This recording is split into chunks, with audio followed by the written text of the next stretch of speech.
Il y a 40 ans, jour pour jour, le 20 mai 1983, des scientifiques de l'Institut Pasteur découvraient le VIH. Cela marquait la première étape de la lutte contre une épidémie qui a fait plus de 40 millions de morts en 4 décennies.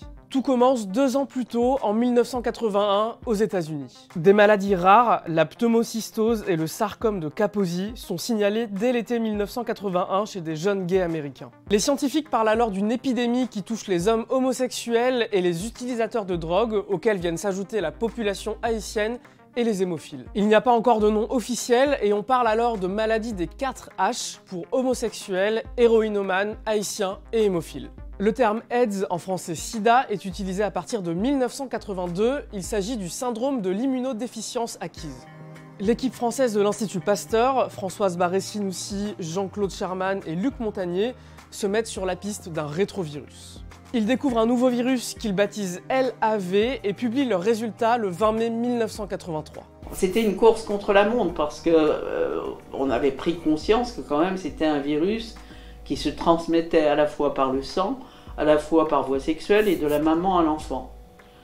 Donc il y avait une course contre la montre pour pouvoir développer le plus vite possible des tests de diagnostic, le plus vite possible envisager des stratégies thérapeutiques, le plus vite possible donc connaître mieux ce virus.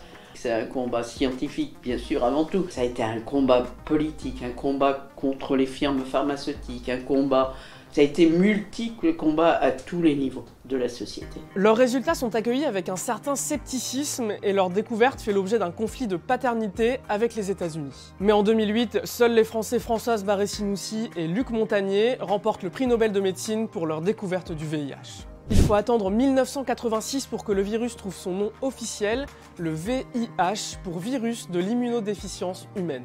En mars 1987, le premier traitement antirétroviral est autorisé aux États-Unis. Il s'agit de l'AZT, mais il coûte cher et ses effets secondaires sont nombreux. Au milieu des années 90, les trithérapies marquent un tournant. Dès 1996, le nombre de morts liés au sida cesse d'augmenter aux États-Unis pour la première fois. Le début des années 2000 permet aussi l'arrivée de ces traitements en Afrique, le continent le plus touché par le virus. Un accord signé entre les Nations Unies et 5 grands laboratoires permet l'arrivée de ces traitements, puis en 2001, de fabriquer des médicaments génériques. La PrEP marque aussi une avancée majeure dans la lutte contre le VIH. Depuis 2012, ce comprimé permet de se protéger du virus de manière préventive. 40 ans après la découverte du VIH, les 3/4 des malades suivent un traitement et les regards se tournent désormais vers un vaccin.